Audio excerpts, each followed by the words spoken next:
Parabola में कुछ section बचा हुआ है आपका, ज्यादा नहीं है लेकिन हाँ कुछ बचा।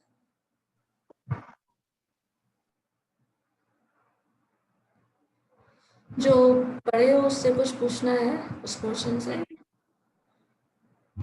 मैम हाँ,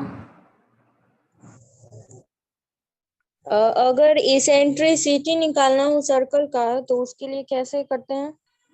इसेंट्रिसिटी में आपको बताया था ना, PM/PS का होता है, PS/PM। जो पॉइंट होगी हमारे, सर्कल कैसे निकलता है? जैसे पॉइंट मान लो, अगर सर्कल का क्या बोल रहे हो, सर्कल का? फिर से बोलो, क्या बोल रही हो? यस मैम, सर्कल का। सर्कल की इसेंट्रिसिटी, सर्कल में हम लोग इसेंट्रिसिटी डिफाइन किए थे। जब एक टर्म में हम लोग पढ़ेंगे ना, उसी को हम लोग फिर से जनरलाइज करना होगा उसमें। मैम लेकिन बन नहीं रहा था। कौन सा मैम क्वेश्चन बताओ? मैम सर्किल में आपने नहीं बताया था इसेंट्रिसिटी, सिर्फ एलिप्स सॉरी पैराबोला का बताया था, एक बार बता देते। ठीक है।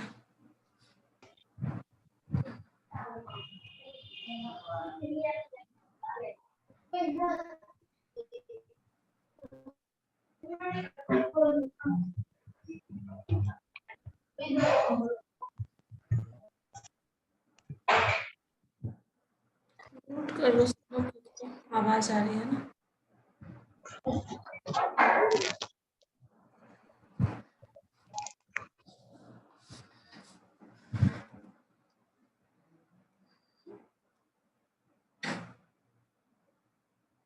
स्क्रीन विजिबल है?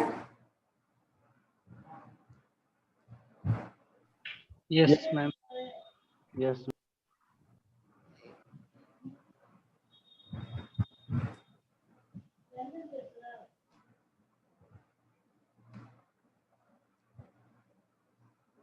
अच्छा, इलिप्स की इसेंट्रिसिटी निकाल सकते हो ना आप लोग? इलिप्स की इसेंट्रिसिटी निकाल सकते हैं या नहीं? हाँ निकालने आता है मैम। उसी तो निकला है जैसे पैराबोला का निकला ना। पैराबोला में क्या? अच्छा हम सॉरी, इलिप्स तो पढ़ा ही नहीं है, पैराबोला की ही बात कर रहे हो। पैराबोला का यस मैम, पैराबोला का निकाल सकते हैं। अगर यस मैम, पॉइंट पैराबोला का निकाल सकते। Yes ma'am. निकाल सकता है। ठीक है, एक काम करना,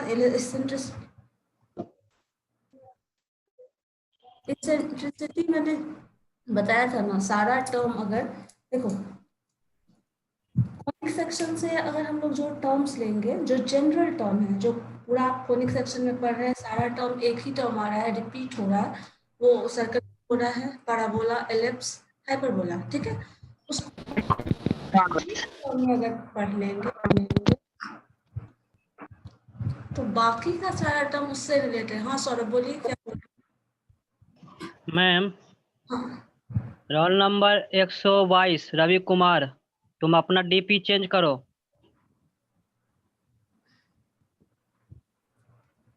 जो डीपी लगाया उससे उसको चेंज कर लो। डीपी लगा के रखा है। देखिए ना चलो मैम क्या डीपी डीपी कर लो, लगाया, क्या अपना लगाया। डीपी डालो, अपना टिक डालना है ना। तो ये सब बताने की चीज है ग्रेजुएशन के बच्चों को। अगर ये पोदार सर देख लगे ना मैम तो उसका फिर खैर नहीं रहेगा जो लगाया हुआ है। वही तो बता रही, ये चीज बताने का जो टर्म बचा हुआ है वो करते हैं। इसेंट्रिसिटी हम एक बार सारे टर्म का, जैसे पैराबोला में डिफाइन कर रहे हो, एलिप्स में, हाइपरबोला में, सारा एक साथ बता देंगे, ठीक है?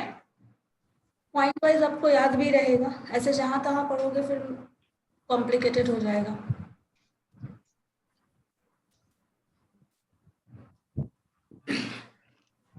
अच्छा, ये याद है किसी को? अगर हमारे पास इक्वेशन ऑफ टेंजेंट हो तो हम इक्वेशन ऑफ पैराबोला भी निकाल सकते हैं। सर्कल में ये निकाला था, बता सकता है कोई? इक्वेशन ऑफ पैराबोला अगर हमारे इक्वेशन ऑफ पैराबोला का इक्वेशन ऑफ टेंजेंट अगर हमारे पास है तो क्या हम निकाल सकते हैं इक्वेशन ऑफ नॉर्मल?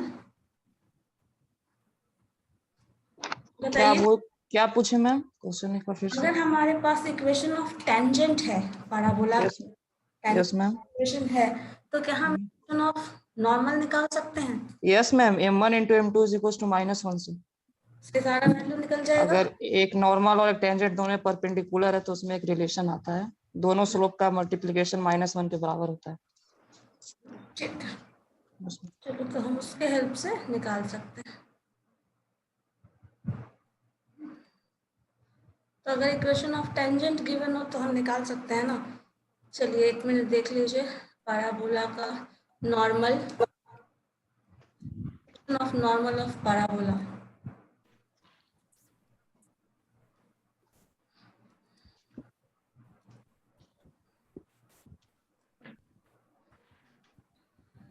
देखो, और एक चीज इसमें हम लोग ये देख सकते हैं, नॉर्मल तो पता ही है। नॉर्मल क्या है?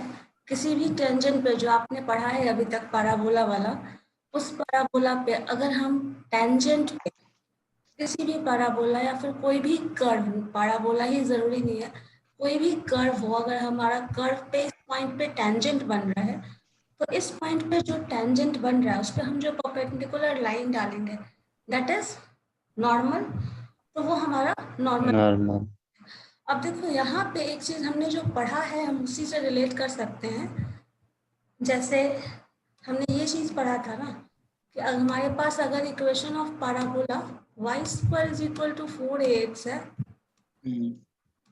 तो हमारे पास इक्वेशन ऑफ टेंजेंट आता था y dash is equal to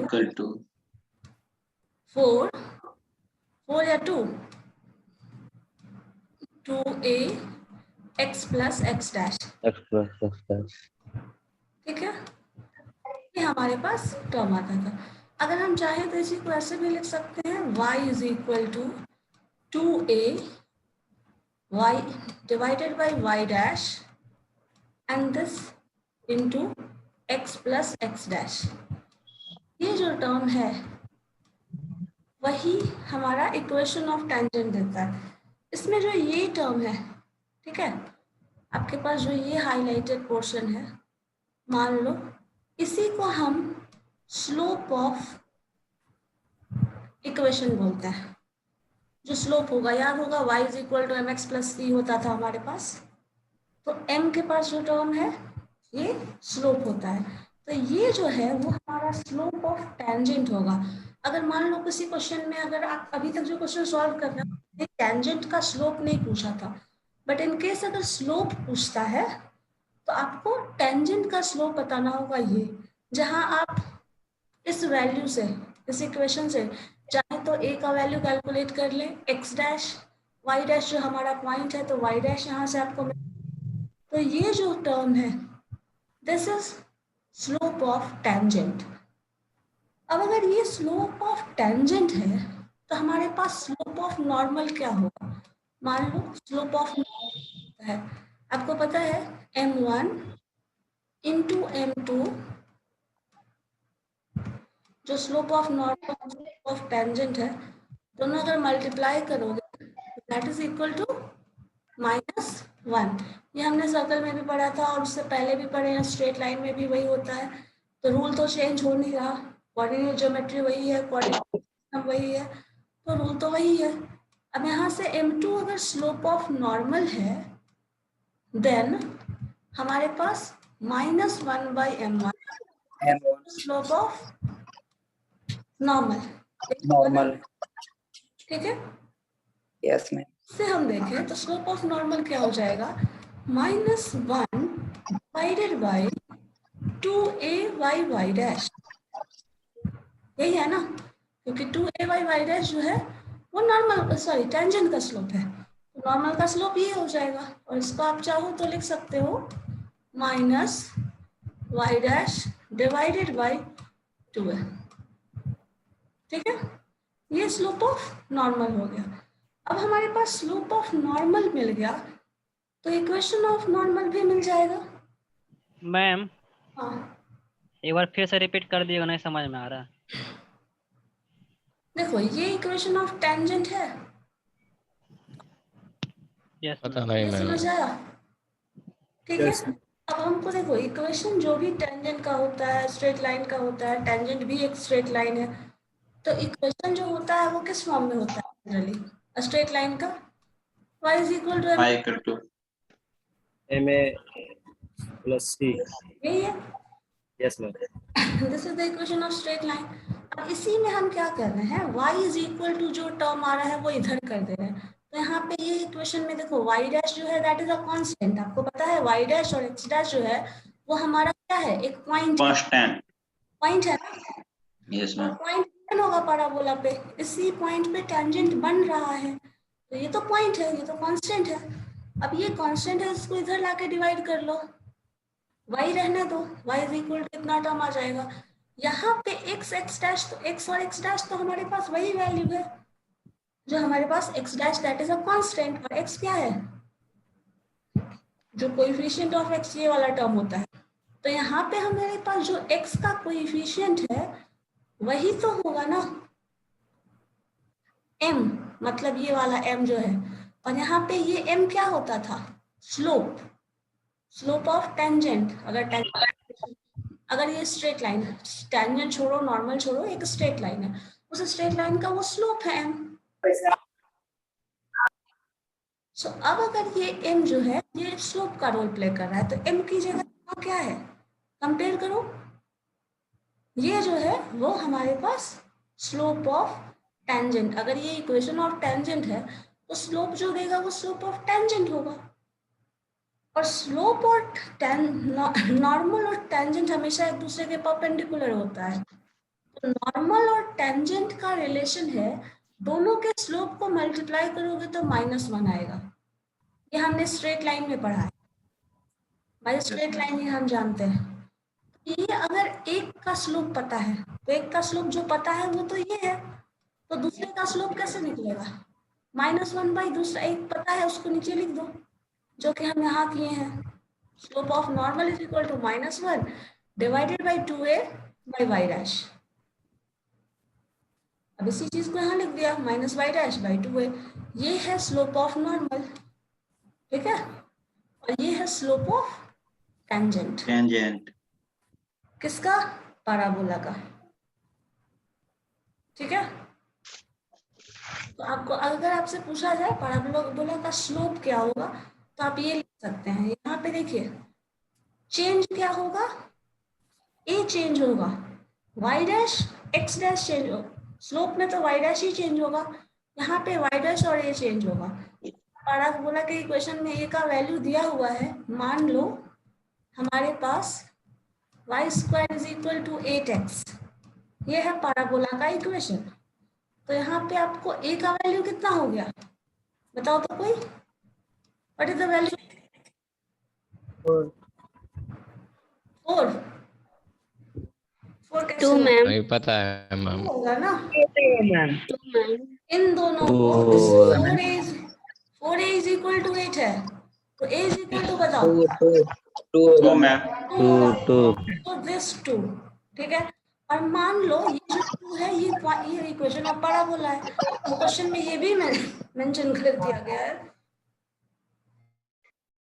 जो टेंजेंट बन रहा है ना वो मान लो 3 और 4 पे बन रहा है, सपोज ये पॉइंट हम आर्बिट्रेरी ले रहे हैं, तो 3 और 4 पे बन रहा है, तो यहाँ से देखो 4 क्या है, y डैश है, तो यहाँ पे अपने बता सकते हैं 2a मतलब 4 डिवाइडेड बाई 4, ये जो होगा वो आपका क्या दे रहा है, 1 स्लोप ऑफ टेंजेंट, समझ गए।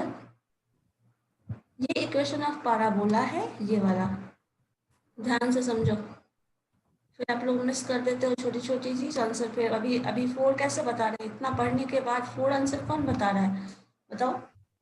Square is equal to 8x equation of parabola है, ये वो पॉइंट है जहाँ टेंजेंट बन रहा है, मतलब पैराबोला ये है हमारा, ठीक है, ए का वैल्यू 2 है, मान लो कहीं यहाँ पे है, टेंजेंट जो बन रहा है 3, 4 वो यहाँ पे बन रहा है, तो अब हमारे पास स्लोप क्या होगा, 2 इंटू ए, इस फॉर्मूला पे रख दो, 2 into A, so this is 2, so 2 into 4, और ये हमारा y डैश क्या है 4, ये पॉइंट 4, तो 4/4 दैट इज 1, 1 जो है वो स्लोप ऑफ किसका है, टेंजेंट है ना।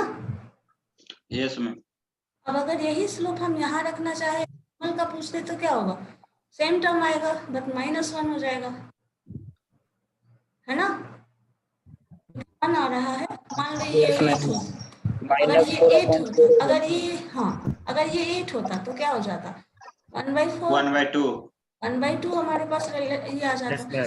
अब इस केस में स्लोप ऑफ नॉर्मल के केस में क्या हो जाता, इसी का जस्ट उल्टा है, तो 2, 2 इसका Yes, स्लोप madam. 1/2 और इसका स्लोप 2, 2 समझ गए। Yes ma'am.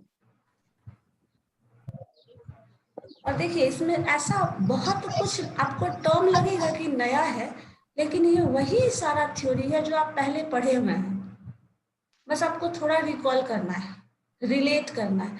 ये चीज हम लोग टेंजेंट और नॉर्मल सर्कल में भी पढ़े थे या नहीं, यस मैम। वहां भी पढ़े थे, यहाँ भी वही है, बट हाँ जो इक्वेशन ऑफ टेंजेंट है वो पहले डिराइव कर लिए, वहां से स्लोप कैलकुलेट कर रहे हैं, फिर नॉर्मल निकाल रहे हैं। उस केस में भी स्लोप और नॉर्मल का जो था, जो फंडामेंटल रिलेशन है वो चेंज नहीं होगा, बाकी सारा वैल्यूज भले ही बदल जाए, ठीक है। मैम तो पैराबोला में, हाँ बोलिए। मैम तो पैराबोला में स्लोप ऑफ टेंजेंट अगर हम लोगों को फाइंड करना होगा तो यहाँ पे ये यूज करेंगे 2a हाँ अपॉन, ये 2a/y dash, slope of tangent निकालना है तो, और टेंजेंट कभी भी बनेगा तो आपको पता है ना, किसी पॉइंट पे ही टेंजेंट बनेगा, तो आपको ये y डैश दिया रहेगा और इक्वेशन ऑफ पैराबोला दिया रहेगा, तो a निकाल लोगे उससे, तो बाकी चीज तो मिला ही हुआ है, 2 इज अ कांस्टेंट, a निकालोगे इस इक्वेशन से निकालोगे, और y डैश जो है वो पॉइंट दिया रहेगा, तो उससे y डैश मिल जाएगा। यस ये भी देखिए कैसे निकालना है वो देखना है, साथ में ये भी देखना है कि आपको इक्वेशन किस इंफॉर्मेशन जो है वो किस फॉर्म में दिया रहेगा, किस फॉर्म में इंफॉर्मेशन, उसी से आपको इंफॉर्मेशन निकालना है ना। इंफॉर्मेशन एक्सट्रैक्शन आप कैसे करेंगे, जो गिवन है उससे, तो क्या गिवन रहेगा ये भी पहले सोच लो, तो आपको जब क्वेश्चन अप्लाई करने वाले हैं ना, क्वेश्चन सॉल्व करने जाइएगा तब कॉम्प्लिकेटेड नहीं लगेगा, है ना, क्योंकि क्या गिवन होगा तब क्या पूछेगा ये आपको कहीं ना कहीं आइडिया हो जाएगा ऐसा करने से। मैम हाँ बोलिए। Ma'am but question of Jyoti is how to find eccentricity of a circle, वो अभी तक नहीं आपने बताया मैम। पैराबोला पहले कवर कर लें, इसमें बस थोड़ा सा बचा हुआ है वो कवर कर लेते हैं, फिर हम इसेंट्रिसिटी की बात कर रहे हैं। और इसेंट्रिसिटी पैराबोला, एलिप्स, हाइपरबोला सब एक साथ कर लेंगे, ठीक है। ओके देखो जैसे इसमें यहाँ किया हुआ है आपको, देखो of normal y dash by 2a, यही मैंने अभी जस्ट बताया ना आपको, या फिर इसी इक्वेशन को आप ऐसे भी लिख सकते हो, ये 2a इधर चला आया, ऐसे निकाल सकते हो, ये भी एक तरीका है। ये सॉल्व करके इधर ले आए, दोनों टर्म को ऐड कर दी, इससे भी हम निकाल सकते हैं, ये इक्वेशन भी यूजफुल है, आप ऐसे भी निकाल सकते हो, दोनों तरीका है। मिनट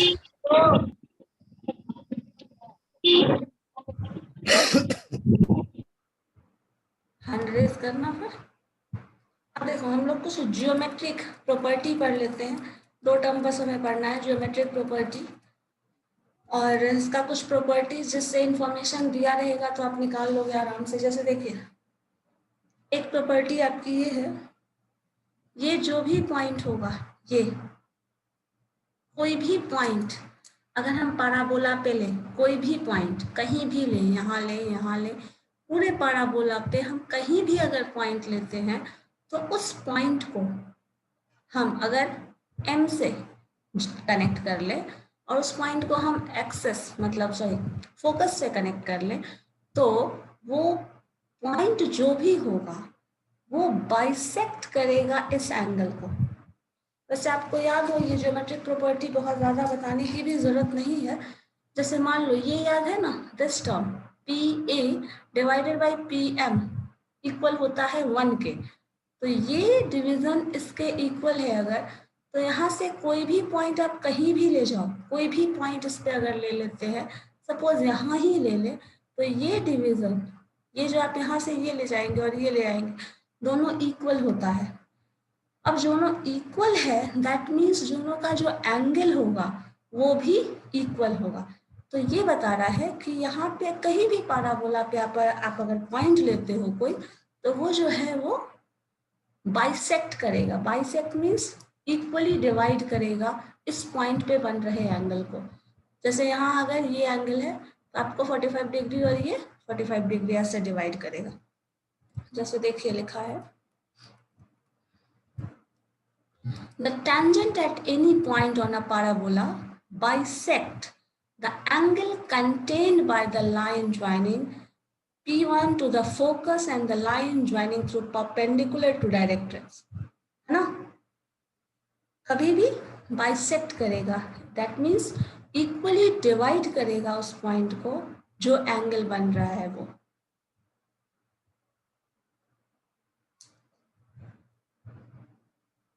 और एक तरीका ये भी है, शॉर्टकट मेथड की तरह चाहो तो यूज कर सकते हो। कभी भी आपको एब्सिसा, कभी ऐसा क्वेश्चन मैंने शुरू में बताया था, अगर आपको एब्सिसा फाइंड करना है, वर्टेक्स दिया हुआ है, कोई एक टर्म गिवन है, जैसे होता है ना कभी कभी, एक क्वेश्चन मैंने आपसे बहुत पहले पूछा था, कैलकुलेशन कुछ कराया भी था। मान लो ये पैराबोला बन रहा है, ये पॉइंट है, हमें ये पता है, एब्सिसा पता है, तो मान लो ये पता, एब्सिसा कैलकुलेट करना है, तो हमें सपोज ये ऑर्डिनेट पता है, ये पता है, तो ये क्या होगा, सपोज ये क्वेश्चन पूछता है। तो इस तरह का क्वेश्चन रहता है कभी कभी। तो अगर डायरेक्टली आपको निकालना हो सिर्फ वैल्यूज देख के, तो देखो, हाँ आलोक बोलिए।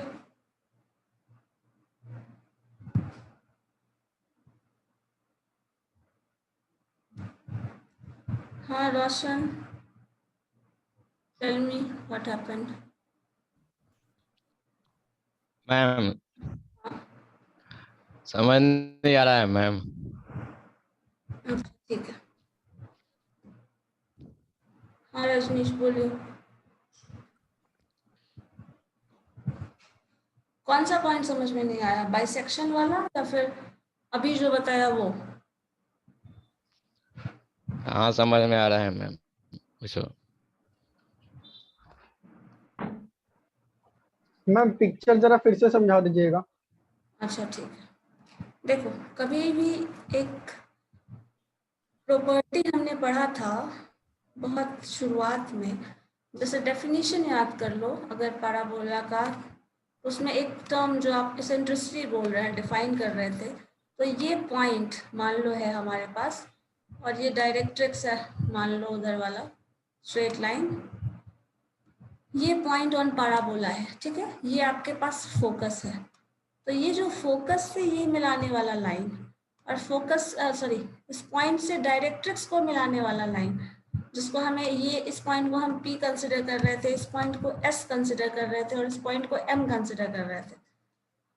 तो हम लोगों ने पढ़ा था PS divided by PM and that is equal to 1, और इसी को हम इसेंट्रिसिटी बोलते थे, और this term is equal to E, जिसको आप इसेंट्रिसिटी बोल रहे हैं, तो this is equal to E से हम डिफाइन कर रहे थे। तो ये बता रहा है कभी भी कोई पॉइंट हो,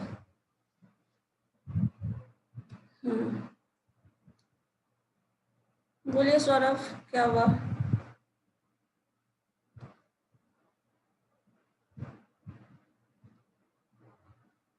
सौरभ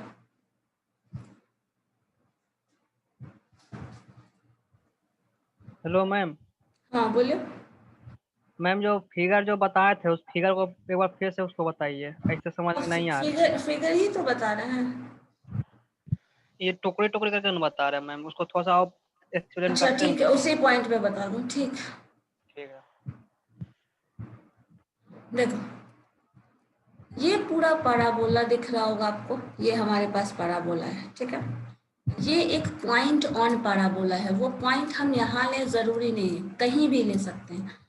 कहीं भी अगर हम ये पॉइंट लेंगे तो ये सिर्फ इतना बताता है कि अगर इस पॉइंट को, कोई भी पॉइंट ले लो, यहाँ लो, कहीं भी ले लो पूरे पैराबोला के इक्वेशन पे, तो इस पॉइंट से जो हम मिलाएंगे फोकस को, तब जो डिस्टेंस आएगा, मतलब ये डिस्टेंस और इससे डायरेक्ट्रिक्स को मिलाते हैं तो ये डिस्टेंस दोनों इक्वल होता है। ठीक है, 1 मिनट रुक जाओ। आप लोग को अनम्यूट कर दूं तो हल्ला करने लगते हो ना, ये प्रॉब्लम है।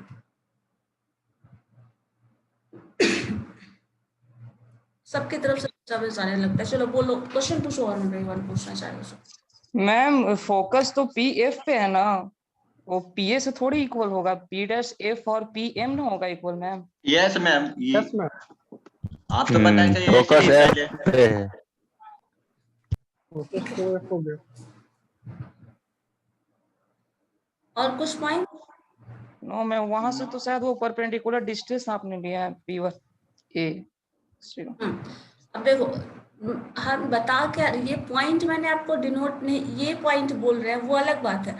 मैंने कहा जो लॉ है वो यही है, आप फोकस को कनेक्ट करो इस पॉइंट से, कहीं भी कोई पॉइंट लेके उसको फोकस से कनेक्ट करो और डायरेक्ट्रिक्स से कनेक्ट करो। जो भी लाइन उससे खींचेंगे हम स्ट्रेट लाइन, वहां पे जो भी एंगल बनेगा वो इक्वली बाइसेक्ट होगा। Yes ma'am. बस ये है, ठीक है। कहीं भी अगर हम ले रहे हैं, ये पॉइंट यहाँ भी लेंगे तो इस पॉइंट से अगर हम यहाँ मैच करा रहे हैं और उस पॉइंट हम ले रहे हैं, इधर पॉइंट ले रहे हैं परपेंडिकुलर, तो वो भी इक्वली बाइसेक्ट करेगा। ये स्टेटमेंट है। मैम डायरेक्ट्रिक्स पे तो हमेशा परपेंडिकुलर जाएगा ना। हाँ परपेंडिकुलर ही जाएगा। तो पाराबोला ये मतलब पाराबोला के मतलब कर्व पे किसी भी लाइन पर डायरेक्ट्रिक्स पे हाँ परपेंडिकुलर स्ट्रेट ही लाइन, लिखा स्ट्रेट जाता है। परपेंडिकुलर ही लेंगे। ये पॉइंट ओके से लेंगे, ये पॉइंट यहाँ से लेंगे, मतलब ऐसा कुछ होगा। यहाँ ले रहे हैं तो यहाँ से लो, ये फोकस मैच करा लो, ये स्ट्रेट लाइन जाएगा। या मैम गॉट इट। जो एसेंट्रिसिटी का डेफिनेशन है वही टर्म को बस एक ज्योमेट्रिकली बता रहा है। ठीक है, बस इतना ही है। P S by P M जो भी है वो दैट इज इक्वल टू 1 है, तो ऑब्वियसली 1 है तो क्या होगा, दोनों इक्वल टर्म आएगा, और इक्वल टर्म आएगा तो एंगल भी जहाँ बनेगा वो इक्वली बाइसेक्ट करेगा। बाइसेक्ट करेगा मतलब ऑब्वियसली इक्वल होगा। यही है टेंजेंट, कोई भी point at parabola bisect the angle contained by the line joining P1 to focus का, क्या बोल रहा है, P1 से फोकस पे, and the line joining through perpendicular to directrix. Directrix और फोकस पे ही हम वो पॉइंट लेंगे, और दोनों उससे जो भी लाइन पास करेगा, कौन सा लाइन पास करेगा ये हमें नहीं पता, बट जो भी लाइन पास करेगा वो इक्वली इंटरसेक्ट करेगा, उसको उस पॉइंट को बाइसेक्ट करेगा। जैसे ये यहाँ कर रहा है, इस पॉइंट से ये स्ट्रेट लाइन जा रहा है। अब देखो दोनों एंगल क्या इक्वल है या नहीं,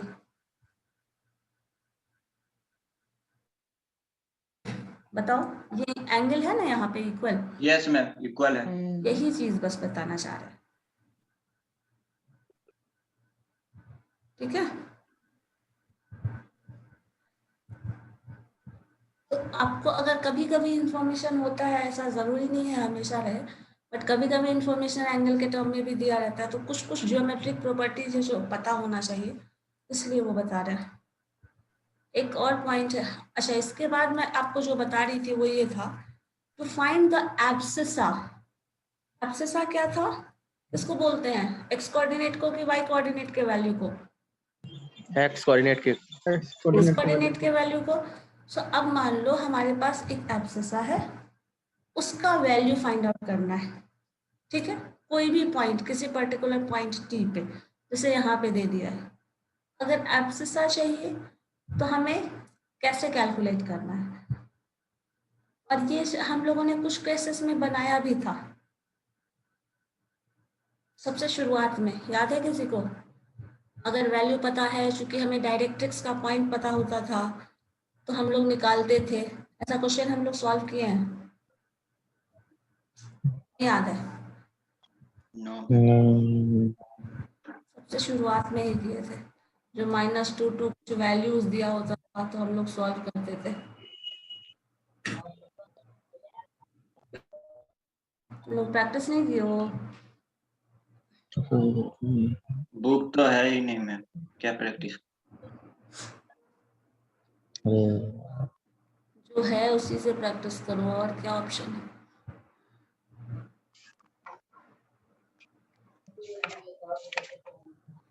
चलिए ये फाइन, अभी रहने दीजिए। चलो डायमीटर, डायमीटर डिफाइन किया था पैराबोला में। वो डायमीटर क्या बोल रहा है? The locus of the midpoint of the system of parallel chords of the conic section is the diameter of conic. पहले तो मुझे ये बताओ कोनिक क्या था? कोनिक क्या था? बता सकता है? हम लोग जो पढ़ रहे हैं वो क्या पढ़ रहे हैं? कॉनिक सेक्शन में। कॉनिक सेक्शन नहीं पढ़ रहे हैं, और कोनिक सेक्शन में ही पैराबोला, सर्कल, एलिप्स। मैम जो एक्सिस ऑफ पैराबोला को पास करते जाए, मतलब दोनों लाइन को इंटरसेक्ट करते हैं, उसी को डायमीटर्स बोल सकते हैं हम। सिंपली लिख देखो, diameter of parabola is a straight line parallel to the axis. जो भी एक्सिस है उसके पैरेलल जो लाइन जा रहा है दैट इज पैराबोला। ठीक है, यही हमारा, sorry, that is diameter of that parabola. जैसे देखो, एक इसमें बहुत पैरेलल लाइन कब बोलते हैं? लाइन का पैरेलल टर्म कब आता है? जब स्लोप इक्वल हो। बाय ज्योमेट्री हम जानते हैं, स्ट्रेट लाइन जानते हैं कि अगर कोई भी इक्वेशन है जो है वो पैरेलल कब होता है? जब दो स्लोप इक्वल होते वो हैं। स्ट्रेट लाइन में जब इक्वल हो, स्लोप इक्वल हो। तो यस मैम। अगर मान लो स्लोप इक्वल है तो हम ऐसा बोल सकते हैं, जैसे इस केस में है स्लोप इक्वल है, दैट मीन्स मान लो y इज इक्वल है, स्लोप इक्वल होगा यहाँ पे। आपको पता है ना, फॉर्मूला है जो हमारे पास स्ट्रेट लाइन का, वो y is equal to mx plus c is equal to 0। Okay, मान लिया c इज इक्वल टू 0 है, मान लो m इज इक्वल टू 1 है। अब बताओ ये जो इक्वेशन है वो रिड्यूस होके ऐसा बन जाएगा। Yes ma'am. Yes ma'am. That means हम बोल सकते हैं ये कंडीशन हो सकता है when the two lines are parallel. अगर स्लोप आपका इक्वल आ जाता है, 1 है स्लोप मान लो दोनों के केस में, तो ये हो सकता है। Yes ma'am. अब अगर ऐसा हो तो हम लिख सकते हैं, मान लो कभी कभी ये भी लिख सकते हैं x is equal to n y, जहाँ की n क्या है? That is a constant n। और अगर एन वाई अगर हम लिखते हैं, जैसे या फिर इसको आप ऐसे लिखें y is equal to n x, ये भी लिख सकते हैं।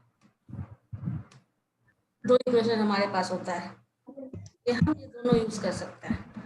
अब देखो इसी चीज को यहाँ पे बताया गया है, x is equal to n y, आपका दूसरा जो इक्वेशन है वो यूज किया गया है। हम लोग अगर इसी टर्म को एन वाई, एन क्या होगा यहाँ पे हमारे पास? कोई भी constant. Ma'am x is equal to n y कैसे आया, नहीं समझ में आता, क्योंकि अगर c में 0 रखेंगे अगर m में 1 रखेंगे तो ये n कैसे आया, नहीं समझ में आ रहा। कोई भी अगर यहाँ पे m हो तब समझ में आ जा रहा मैम कि c 0 रखे और x is equal to m y रह गया।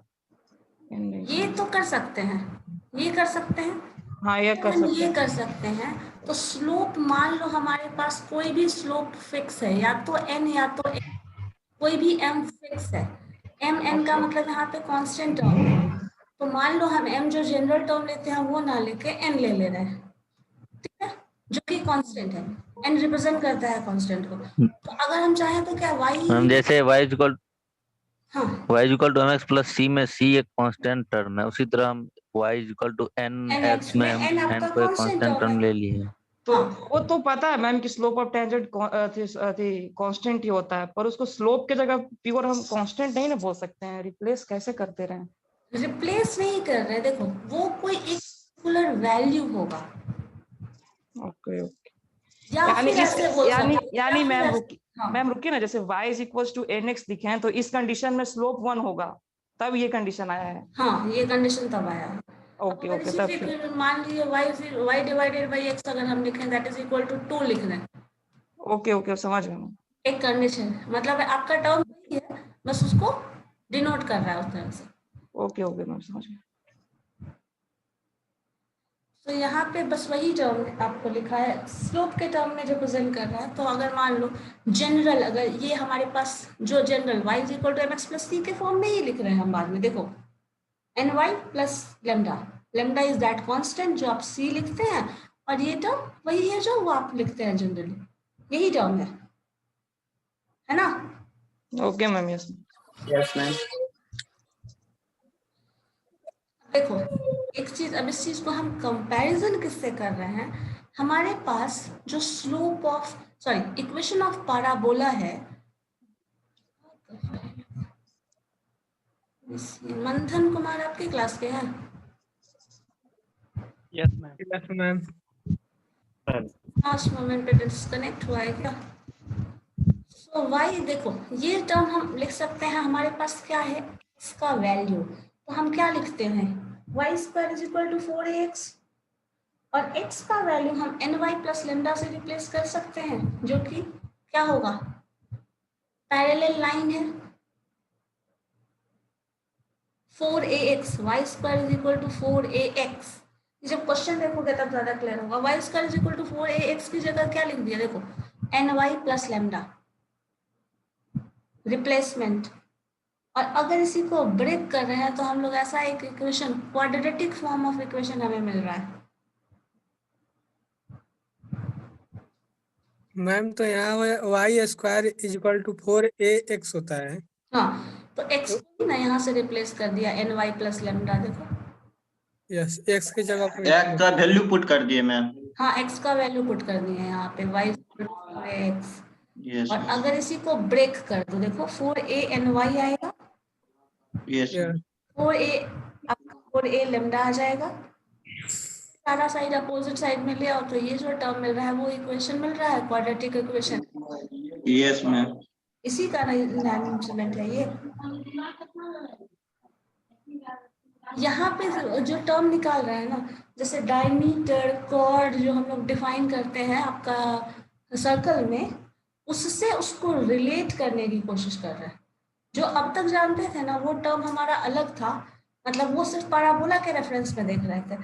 अब डायमीटर कॉर्ड वगैरह जो की बात कर रहे हैं वो हम लोग जैसे सर्कल में देखते हैं वैसे ही, क्योंकि सारा का सारा कोनिक सेक्शन ही है, तो जितना भी टर्म आपका जो टर्म जिस वहां डिफाइन कर रहे थे मोर और लेस आप वो चीज यहाँ भी डिफाइन कर सकते हैं। ठीक है, और कॉर्ड क्या होता है, डायमीटर होगा तो कॉर्ड भी होगा, होगा या नहीं? जहाँ डायमीटर एग्जिस्ट करता है सर्कल में वहाँ कॉर्ड एग्जिस्ट करता है या नहीं? यस मैम होता है। खैर हमें सिर्फ इस सब टर्म का मतलब जानना है, बहुत ज्यादा डिटेल में नहीं जानना हमें इसमें।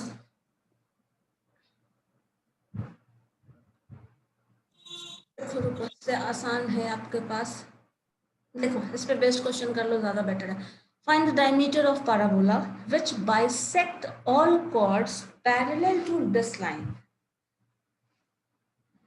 पैरेलल टू दिस लाइन अगर है तो कॉर्ड को डिफाइन, मतलब आपको निकालना क्या था, which bisect all chords parallel to this line. Find diameter, diameter निकालने का क्या फॉर्मूला था, वही तो डिराइव कर रहे थे ना हम लोग।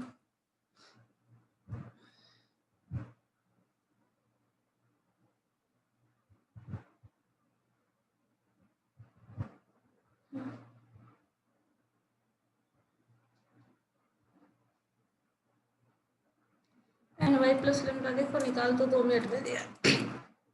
देखो यहाँ पे ये इक्वेशन है हमारे पास, ये हमारे पास पैराबोला है, ये स्ट्रेट लाइन है। स्ट्रेट लाइन का इक्वेशन हमें पैरेलल टू कॉर्ड मिल गया, मतलब हमारे पास कहीं ना कहीं ना कितनी वाला इक्वेशन जो है y is equal to M X plus C वाला जो टर्म है, जो स्ट्रेट लाइन अभी हम लोग ब्रेक किए, वो टर्म मिलेगा। यहाँ से हमें रिलेट करना है। देखो यहाँ से निकालो पहले a क्या है, what is a, y square 3 आ रहा है मैम। ये 3 आया मैम। 3 आ गया। अब हमें Yes. क्या चाहिए था, n, और n क्या था formula, n is equal to m को रिप्लेस किए थे। n is equal to x upon X. y। y by x हो जाएगा ना मैम। अगर x is equals to ny है तो n is equals to x y y होगा। y इक्वल टू ये x पुट करने नहीं बोल रहे हैं, n टर्म, हाँ y बाई x, तो यस n टर्म हो जाएगा y by x। y by x, देखो यही तो किया है मैम। by 3, हाँ ऊपर आपने लिखा था x is equals to ny, तो n हो जाएगा x अपॉन y ना। अपन y कैसे होगा, n y y plus equal to लिखा n था। प्लस x प्लस sin होता है। n का मान x minus lambda by y आ रहा है। अगर x इज इक्वल्स टू सिर्फ ny हो तो n is equals to x upon y होगा ना। Plus n is equal x is equal to ny plus lambda है हमारे पास, तो आपको n निकालना है ना, n is equal to lambda भी है तो x n minus lambda. x minus lambda by y। ठीक है। तो लेकिन इस केस में आपका दिया हुआ क्या है, ये किस फॉर्म में इक्वेशन है, y square is equal to 4x, यहाँ भी इक्वेशन उसी फॉर्म में है ना। हाँ ठीक है।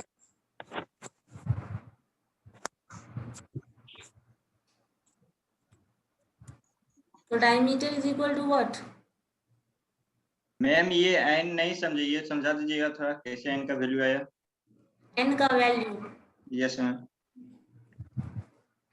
n तो एक कांस्टेंट है, मैं तो उसका वैल्यू क्या आएगा, आपने बताया था स्टार्टिंग में n कांस्टेंट है। मैम आप क्या बोले n का वैल्यू? n का y यहाँ से इक्वेट करना है, ये है x is equal to n, y हम लोग डिफाइन कर रहे हैं ना, n कांस्टेंट ले रहे हैं। अच्छा ठीक है। अब मुझे ये बताओ, यहाँ पे जो टर्म डायमीटर का आपका मिलेगा y is equal to 2an, ये हमें जो मिल रहा है वही डायमीटर है, लोकस है उस पॉइंट का, तो y is equal to 2an। तो यहाँ से देखो 2an कैलकुलेट करो, वही हमारे पास डायमीटर मिलेगा। अब देखो क्या है, 2 इंटू a इंटू n, तो क्या आया है 4, क्या आ रहा है 2 इंटू 3 6 इंटू 8, 6 इंटू 12 बाई 3 तो 4, हाँ ठीक है। फॉर्मूला मैम कंफ्यूज हो रहे हैं यहाँ पे, n इक्वल टू 2/3 यहाँ कैसे, यहाँ तो 3/2 होना चाहिए। ब्रेक करके उस फॉर्म में लिख, मैम सॉल्व करके बताइए ना, सॉल्व करके एक बार बता दीजिए मैम। सॉल्व करके बता दीजिए। कुछ भी समझ नहीं आ रहा है। मैम n कैसे निकाले वो नहीं समझ में आ रहा है। बहुत कंफ्यूजन है यही ना। Yes ma'am.